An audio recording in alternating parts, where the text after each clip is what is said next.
Officially welcome everybody. You have reached today's L10 webinar, Cognitive Skills for Sales Training Success, Best Practices for the Military and Professional Sports, sponsored by Higher Echelon. My name is Tim Sosby. I'm editorial director for L10. It's my pleasure to welcome you today and to serve as a host of what's going to be a very fun webinar, I think. Now I'm going to start with some quick housekeeping items here for you, and then we'll turn things over to our speakers who are raring and ready to go. We are planning a 30-minute session for you. Your phones are on mute, so any questions you have, any comments you have, please do enter them in through the questions module on the control panel there on the right side of your screen. We We'll keep an eye on the questions box. So while a thought occurs to you, while it's fresh in your mind, please do feel free to join the conversation and send that thought or the comment on in. Also on the control panel, I wanted to point out the handouts window. There are several handouts there you may wish to download. A copy of today's presentation slides are in there. Some information on a sales brochure from Higher Echelon is in there, and some L10 information on our 2024 calendar of events. You can download any or all of these. Just highlight the titles. The system will walk you through downloading to your desktop. And if you have any issues with that, you can reach out to me at my email address showing here, and I can connect you with the handouts offline. Today's webinar is being recorded and will be available on demand in the L10 Self-Directed Learning Library. I'm going to share an address with you for that library later in today's program. And about an hour after we leave today's webinar, I'm going to send you an email with a direct link to that recording. So one way or the other, through that email or through the L10 website, you'll be able to access today's recording, and feel free to share with your colleagues. And speaking of sharing, as you leave today, a follow-up survey is going to appear in a separate browser window. Please do take a moment when you leave today and look for that survey and quickly share your thoughts with us. We always appreciate your feedback. Okay, I'm going to turn things over to our speakers today, but before I do that, I'm going to tell you about one little thing. We'd love to have you, if you can. We've got some slides for today's webinar. They're a little less important than the speaker and the faces you're going to see in today's conversation. So you see a slide bar on your control panel there, right below the speaker's names, a little gray bar. You can grab that bar, slide it up, slide it down, make your slides larger, slides bigger, cameras larger, cameras bigger, or smaller, whichever you prefer to do. So feel free to customize today's webinar to match the conversation that you see happening on the screen. So with all that said, I'm going to turn things over to our moderator today, Troy Prayar. Troy is Senior Director of Sales Enablement for Philips North America. Troy, thanks for joining us today. Hey, thanks so much, Tim. I appreciate that great introduction. And thank you, everybody, for being here, and a hearty greeting to all my L10 friends. It's been 6 months since we were all together at the summer, and I'm excited that we have a chance to come together here and talk about something that's I'm passionate about, and I think all these gentlemen are passionate about, these concepts about using cognitive skills to help with sales training here.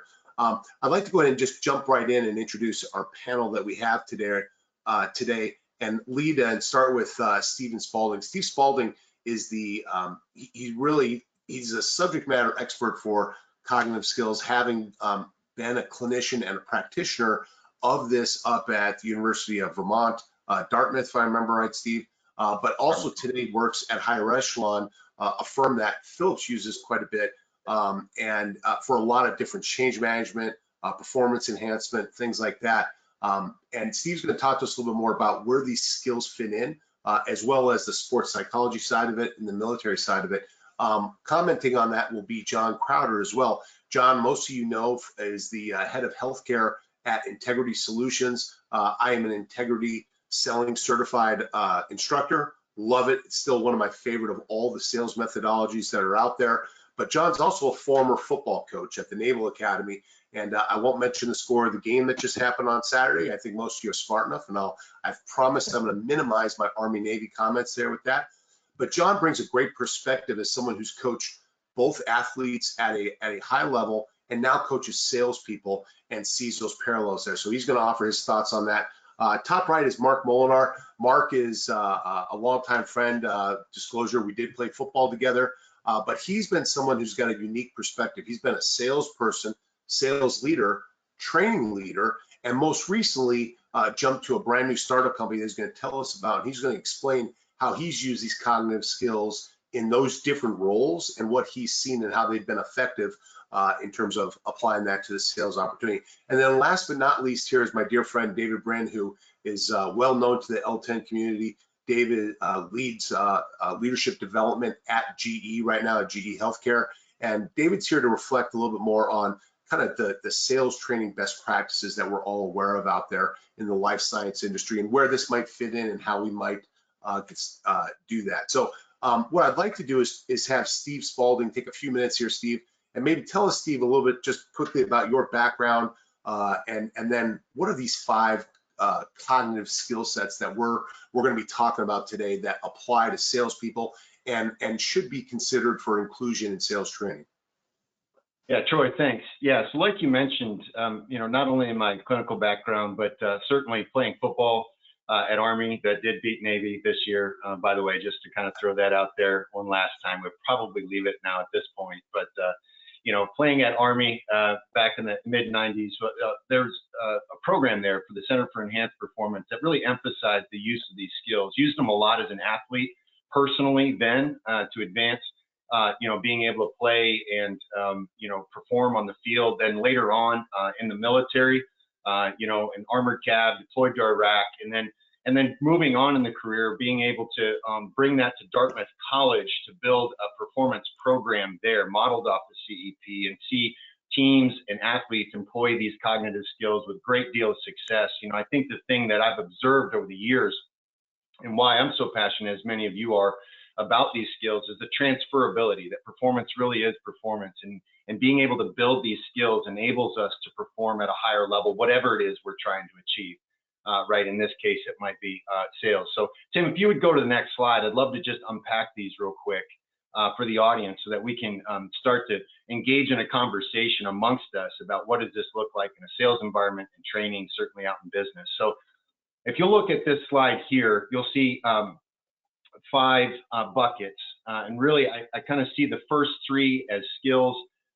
The last one there, adaptive thinking, as capacity, and then personalized routines is an application of that. So just starting with energy management, if we look at there's a lot of conversation today about stress and stress management and how do we do this, right? Well, that was a term that was actually originally oriented on materials, on inert materials, and it was never really meant to be applied to the human being, and yet we talk a whole lot about it. Now, is stress a real thing for us? Yeah. Do cortisol levels rise in the blood? Yeah. But if we can take that and we can think about it as energy, right? As we can think about it as energy management, the surge and recover, and paint it in the lens of resilience, your ability to actually see stress as a positive thing, to enter a performance state, and then to perform well, and then to recover, then we become more resilient. We become better able to perform at high levels over a long period of time. So energy management being a key skill. Mental imagery, right, is not just this idea of a picture in your mind, but it's all 5 senses fully incorporated in what you want to experience. The brain sees very, very little difference between something that's powerfully imagined and something that you actually physically perform. So you can actually take reps in the mind that improve your overall performance in actual practice before ever having to do it, right? So you can actually attain higher levels of performance through the use of mental imagery and state induction. Okay, so as we move from mental imagery, which is a powerful, powerful tool, we also need to understand and manage our attention, right? So attentional control, and Troy, by the way, and many of you on this know this, but all of these are measurable. There are assessments associated with it. There's both quantitative and qualitative ways to measure these things and improve these things over time with training. So I think that's important to highlight here as we think about incorporation of these skills into training. So attention control really is, what's your attentional style, right? And it's about the ability, or rather I should say the agility of your mind to move from one thing to the next. We often think about attention control as focusing for a real long period of time. Well, the human brain is created to latch on to things, to new information, right? And as we have in our modern day environment, and certainly our sales environment, we've gone remote, all those things that are bombarding for our attention and distractions that are associated with it, understanding your attentional style, understanding and developing the agility of your mind really, really, really helps, right, in all your different contexts. And that leads into this last piece, which is adaptive thinking. The speed and rate of change at which we are experiencing things in technology and AI and those sorts of things, the ability to know who adapts and why, when do they adapt, how do you create environments for better adaptation, and being able to increase this capacity for adaptive thinking will enable you to employ these skills as well as adapt to the environment that you're in. And obviously in the sales context and any performance context, the ability to adapt to new changes is critical. So one of the ways that we employ this in terms of a practice, right, just to make something practical here in terms of these skills and a key capacity, is to think about personalized routines, right? And this personalized routine is a way of using some of these skills incorporated into a pre-performance state, using I am statements, saying things like, you know, I am balanced, I am ready, I am prepared, taking 3 deep breaths prior to, let's say, a performance or a customer engagement, relaxing your shoulders physically, taking a deliberate breath before you get on that call, and knowing that emotionally, mentally, and physically you're prepared for this next performance. And it's key to understand that everybody is a little bit different. So what it looks like for Mark to be at his absolute optimal performance best, or David or John, is going to be a little bit different. And so that self-knowledge is critical, and being able to develop your own personalized routines is a critical skill, you know, associated with top performance. Steve, thanks so much for sharing that. So when I hear you describe the personalized routines, and for all the folks on the call here who maybe didn't have a background in what we're talking about here, if you've seen any sports, we're talking about that kicker in football who stops, is looking up ahead and does all those practice kicks. That's part of that personalized routine. They're visualizing the success. They are putting themselves in that optimal zone. Or maybe the batter who does the thing with his gloves and he chokes up on the bat and touches himself and does all this other kind of good stuff like that. We see it in volleyball. With the female volleyball championships are going on right now, and it's amazing to see the routines that the teams have and how they support each other, coming together and huddle afterwards, and they're always cheering each other up, regardless of what the play was before. They come back to that proper set before they go do that. But we also see it. You see this in the movies a lot. You might see that sniper who gets ready. If you guys ever saw not Lone Survivor, the other one about the guy in Texas.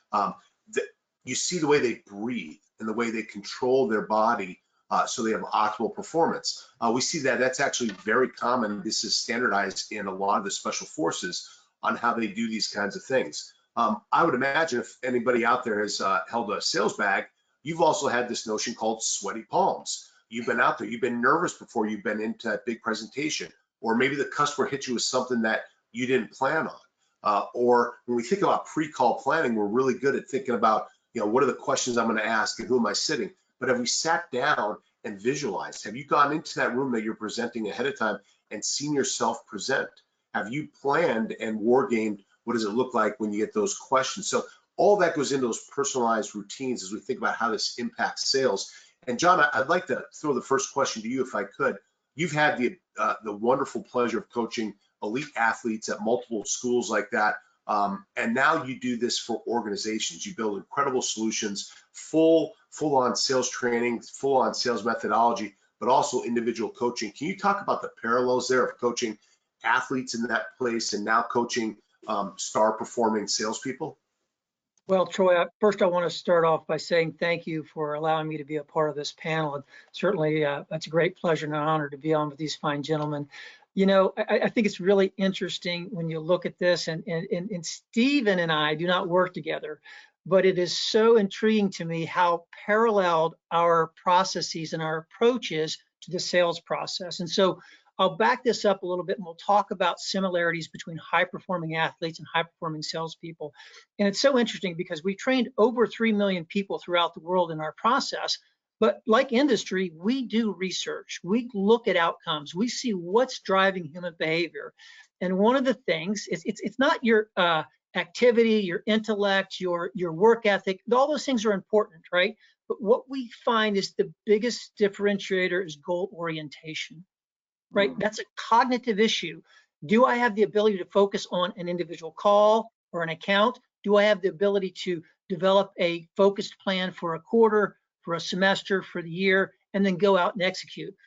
I love this quote. I learned this from one of the people I was facilitating in the class. The best years I've ever had are when I had strong goal orientation, cognitive skill set. That releases your achievement drive. It gives you energy. So all of a sudden, when obstacles, when challenges come at me, if you're not focused, you tend to pivot around that. It becomes the center of your universe, and it sucks your energy, your time, your resources away. But when you're goal oriented, you're able to put that in its place, develop plans, move over, around, through it to get to where you want to go. I think the other part that you mentioned, Steve, that's so interesting, another parallel here is emotional intelligence, right? Am I self-aware? Do I have that ability to assess?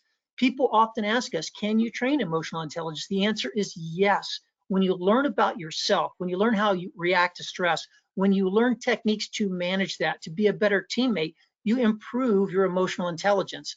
And of course, when you do that, you're able to connect with human beings at a higher level. So when we look at this, we see really the foundation. And one of the things where we pride ourselves on that we do differently is we start with the mindset. What is your view of selling? Do you believe selling is something that you do to people or something you do for and with people?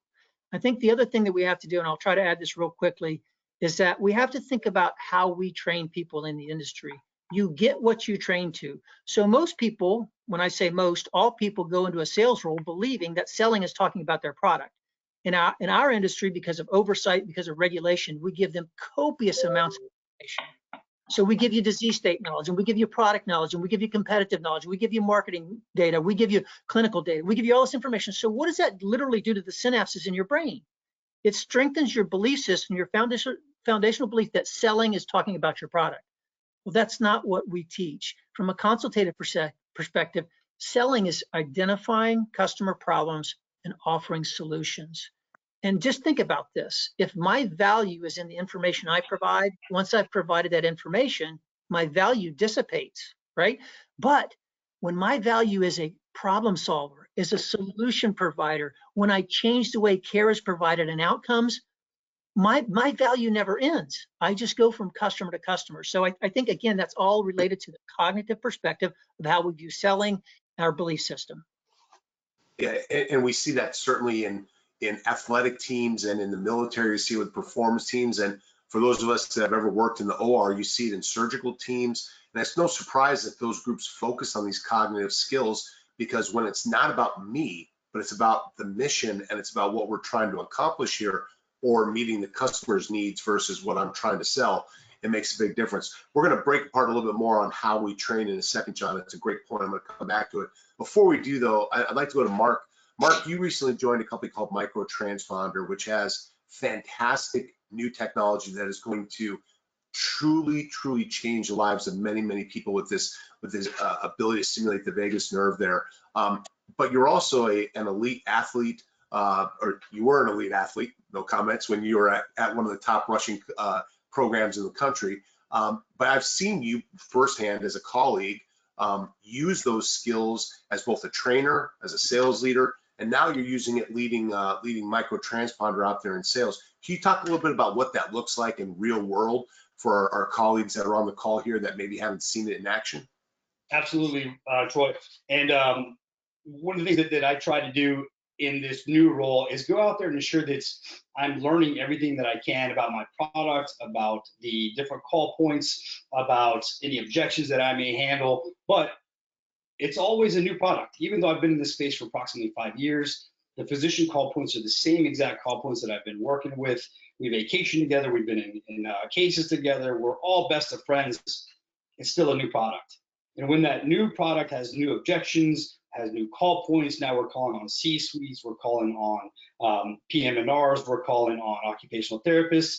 It can leave us a little bit nervous. So I've got to take the time to ensure that energy management is absolutely perfect, to give me that relaxed mode before I go in there and just start to give everybody all the information that I learned in training, as John was talking about roughly about a month ago. Mental imagery, we go through this all the time. I mean, we all know from sitting in that huddle or standing in that huddle together way back when, 30 years ago, you've got to give yourself the win in your head before you go out onto the field and make that happen. Because at that point, then you fought the battle twice, once in your head and then out there on the fields of friendly strife. Attention control, going back to when we were on the field. someone lines up differently when all you had in your mind was, I'm going to block the person in front of you or have to switch over to the side.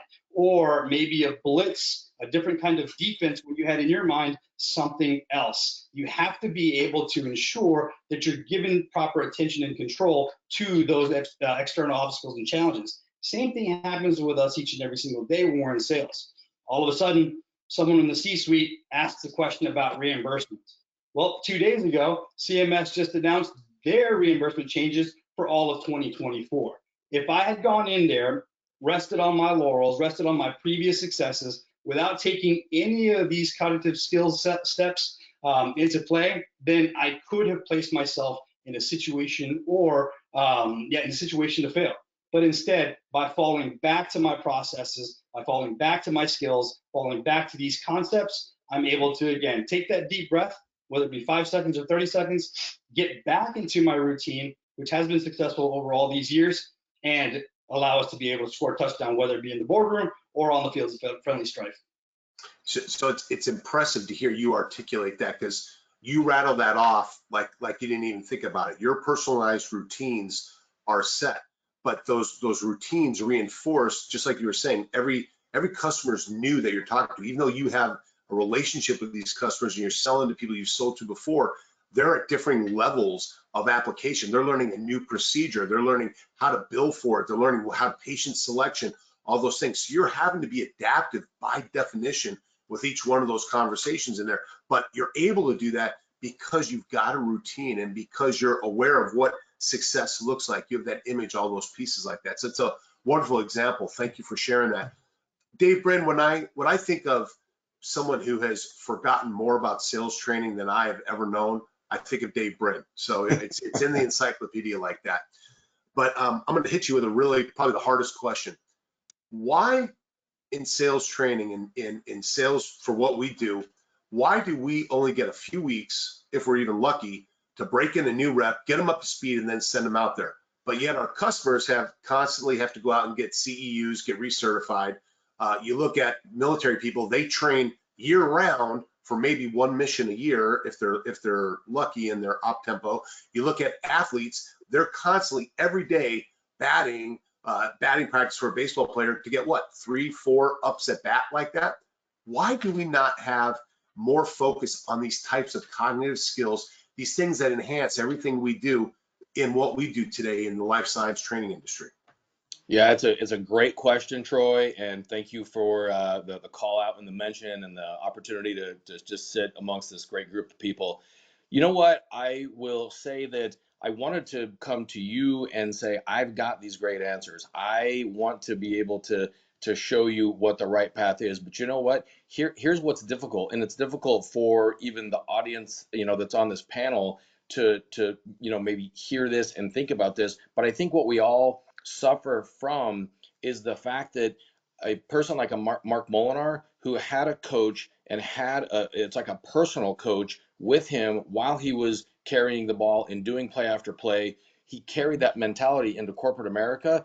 And so the worst thing that we hear from sales managers and hiring managers, they know how to sell. I hired them because they know how to sell. They know what they're doing, and they probably did. And I would never take anything away from someone like Mark, who is out there selling right now, because you know why?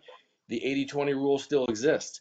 80% of your business comes from 20% of your sales folks. So I probably don't need to spend as much time with a Mark in a learning and development space, because he has these cognitive skills and he's brought them along with him. We have too many people in learning and development who, and again, I mean, at the risk of not being invited to another conference, we have too many people who don't really know how to sell using these cognitive type steps. The problems that we see out there in learning and development is knowledge. They have to have more knowledge, but we know there's a very big difference between knowledge and skill. And Steve laid it out very nicely that energy management and mental imagery and attention control, these are skills. And we know some people come to their jobs and their environments and they're very talented, but that doesn't mean you can't be more skillful. And listen to what Mark said. When it came to reimbursement, he knew what he needed to go back in and do and study up on in order for him to be successful in front of his customer. And what I heard was learning happens at the edge of uncomfortable. And I don't know that we always put ourselves in uncomfortable situations, and we've almost gotten away from a learning and development community that learning does happen at the edge of uncomfortable. Maybe what we need to do is a couple of things. I mean, my advice would be this, Troy.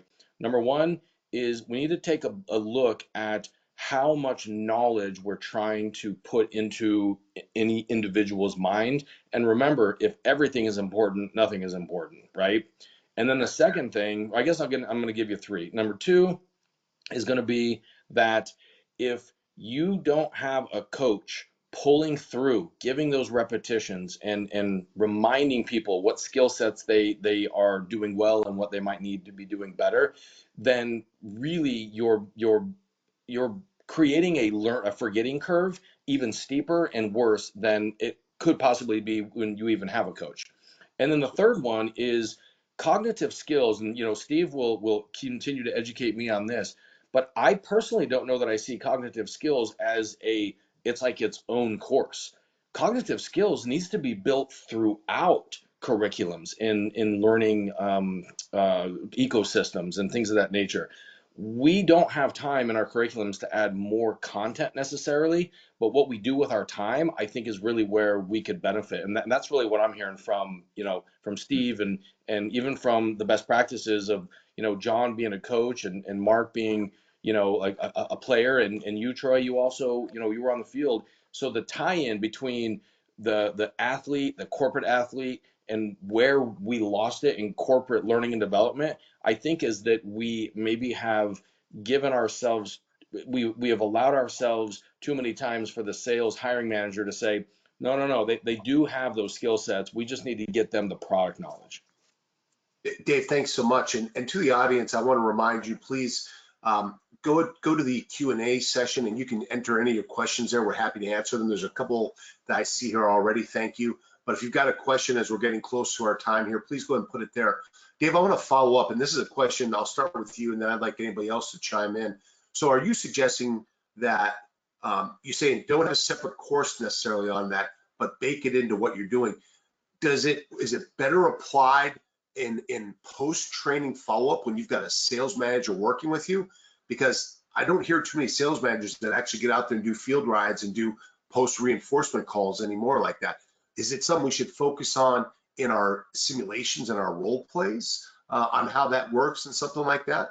Yeah, I don't want to hear from other people, but my quick and down and dirty answer to that, Troy, is it lives in both places. So let's take an objection handling workshop, and you're in training, you're doing some sort of environmental training, and you come across an objection. If there is coaching, which doesn't always happen, but if there is coaching, it's usually on, you said this, now I want you to go back in and try it by saying that.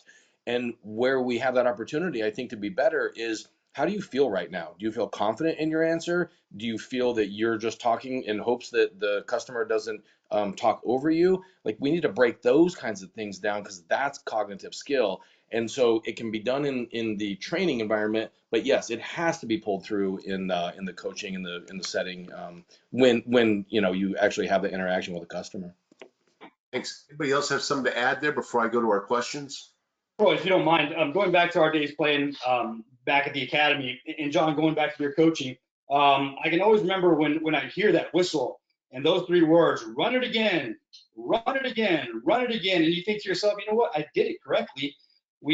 Or from my perspective, everything looked great, but the individual who's standing behind us, or the individual up in the booth, they may have seen something that they didn't exactly like, or maybe something that didn't work to plan. The run it again, it may seem, again, maybe minuscule or somewhat burdensome, but it's so important. Repetitions, repetitions, repetitions. That way, whenever you're placed into that game time situation or placed into that selling situation and you have to pivot, you're not sitting there thinking, holding people up, wondering, the long, uncomfortable pause. You can react. You've been there before, and you can successfully overcome that objection. So the whistle and then run it again is not necessarily a bad thing. Great example there. Steve, I've got two questions I'd ask you if you can answer these briefly. The first one is this cognitive skills setting, is there cognitive skills and using it within sales or in sales training, is this unique to any one sales approach, or is this independent of whatever sales approach you use? Yeah, I think you nailed it. In the latter, Troy, which is that it is process agnostic. As David said, it needs to be incorporated in every part of the training process because these skills can be employed regardless of the process that you use, right? However you conceptualize the sales process, embedding these skills along the way for how to approach that process. What are my intentional skills like in the engagement process or in proposal or in presentations, given my attentional style and what the things that are critical at this stage of the process. Now, how do I employ my attentional style to be maximally effective in my performance at either a presentation, proposal? So it's really process agnostic and needs to be incorporated throughout the training. That's fantastic. So again, that's huge. So we can use it anywhere, regardless of our selling strategy or how we do it that way. Steve, you mentioned earlier that these are measurable traits that we can actually assess performance, see how people are doing and getting better. And obviously everything we do in sales training needs to be measured. There's always the ROI impact. Can you talk a little bit about how you measure these different cognitive skills? Yeah, absolutely. Real quickly, biometrics and measures of each of these. Energy management, we're looking at heart rate variability, the ability to enter a state of coherence in your mental state along with where you are physiologically. Heart rate variability also been known to be measured a lot in recovery, right? Whoop and those things, where we're at in that regard. Okay, so that's probably familiar to a lot of people listening. Mental imagery, right? Then we're looking at states of brainwave states, right? Alpha, beta, theta, delta, right? Are you in that truly meditative imagery state, or in your some other heightened sense of arousal? Attention control, there's an assessment in the performance realm, sports performance realm, that helps you to identify your attentional style, right? And then an adaptive thinking, AQAI, right? Adaptability. Everybody's heard of emotional quotient. Well, AQ is a new measure of our ability to adapt both individually and collectively as a team. So those are the scientifically validated measurements that are out there that you can do at a quantitative level. And of course, there's qualitative metrics as well that you can employ with each one of these. So Steve, is it a huge investment to have all that equipment, or is that a relatively minor investment to be able to do that biometric feedback, those kinds of things? Relatively minor, Troy. With the advancements of technology and where things are now, it's relatively minor in the total scope of your training measures. Fantastic. Well, I want to thank everyone on the panel here for being a part of this. Great insights. I want to thank everyone who put questions in here. Tim, if it's okay, I'd like us just to go to this poll as we wrap up. And for those that are here, if you wouldn't mind participating in the poll and giving us a little feedback on how you look at this and what this might mean for you, that'd be great. While you're doing that, I just want to remind everyone to take a look at the handouts you have here. You can download these slides, as well as the RAIL, what we call the Resilient and Adaptable Leader Model. That's the basis for cognitive skills training. The higher echelon company is the only company I've seen do that, and I think it's fantastic. If it's the right thing for you, feel free to talk to them if you want to do that. But more importantly, I hope that everyone on the call is seeing some of the value here in terms of how this might be integrated into your sales training programs, or maybe this is something that's the critical differentiator. Maybe you're looking for a different type of training to do going forward, or figure out a different recommendation to your sales leaders and say, hey, maybe we should focus on the cognitive skills this quarter versus, just objection handling again, or something like that. So thank you very much. Tim, if you've got the results for the poll, I'd love to see that here. We do, Troy. Let me go ahead and share them. Everybody, thanks for sharing with us. And here you go. Thanks, absolutely. So thank you. So it looks like we hit the mark there in terms of the impact here. That 93% of you said you do see more resilient, adaptable reps through this, and that that they're more centered and knowledgeable with that. 60% of you, thank you. Higher percentage of the sales reps meeting their quota. We see roughly half of you seeing that that's there like that. So that's fantastic. Thank you for taking the time to put that in there. And Tim, if you want to go back and just flash I believe, Steve, you want to explain a little bit about what you guys are doing here? There's a QR code I think I see there. Is that they can book an appointment with you? Is that what that is? Yeah, real simple. If you want more information, if you want a discussion about how to incorporate this in your training, I'd be happy to have a conversation with you. Fantastic. Gentlemen, I want to say thank you again, Steve, John, Mark, David. Thank you, men, for all that you do. Thank you for your service to the country, and thank you for being here on this valuable topic. Tim, thank you for L10 giving us the opportunity to discuss this. And I will just plug the December Focus magazine. If you found this interesting, take a look at there's an article in there that yours truly has written about how I've used cognitive skills to help me through my career. So I'd be curious to any feedback there. Tim, thank you again. I'll turn it back to you, sir. Troy, thank you. And let me thank all the panelists. Great job today. We're seeing some thank you comments coming from the audience as well. So you've hit the mark here today. Everybody, thank you for joining us. Folks, just as we're closing out today, I'm going to share some quick information with you. Just to mostly, you can download a copy of this. It's a quick sneak peek of what the 2024 L10 events calendar looks like now. This changes quite a bit, so check it out on the website, bookmark it, whatnot. But we hope to see you at some and all of these events. And finally, I'm going to invite you to join us for our next webinar, which will be next year. This is our last webinar, last L10 webinar for this year. We'll be back next Tuesday talking about, I'm sorry, next January, Tuesday, January 16th, talking about personalized reinforcement training. So folks, that's it. You can find the recording of today's program will be housed within the hour at this address, the Self-Directed Learning Library on the L10 website. About an hour from now, I'm going to send you an email with a direct link to that recording as well. And if you have any questions, don't hesitate to reach out. Other than that, I'm going to send thank yous again to our moderator today, Troy Prayer, our panelists, David Brin, John Crowder, Mark Molinar, and Steve Spalding, our sponsors, Higher Echelon, and all of you for your time, attention, and participation in today's webinar. Let me wish everybody a great rest of your week, a great rest of your day, and a very, very happy holiday season. Thanks, everybody. Thanks, everyone. Thank you, Tim. Good one, guys.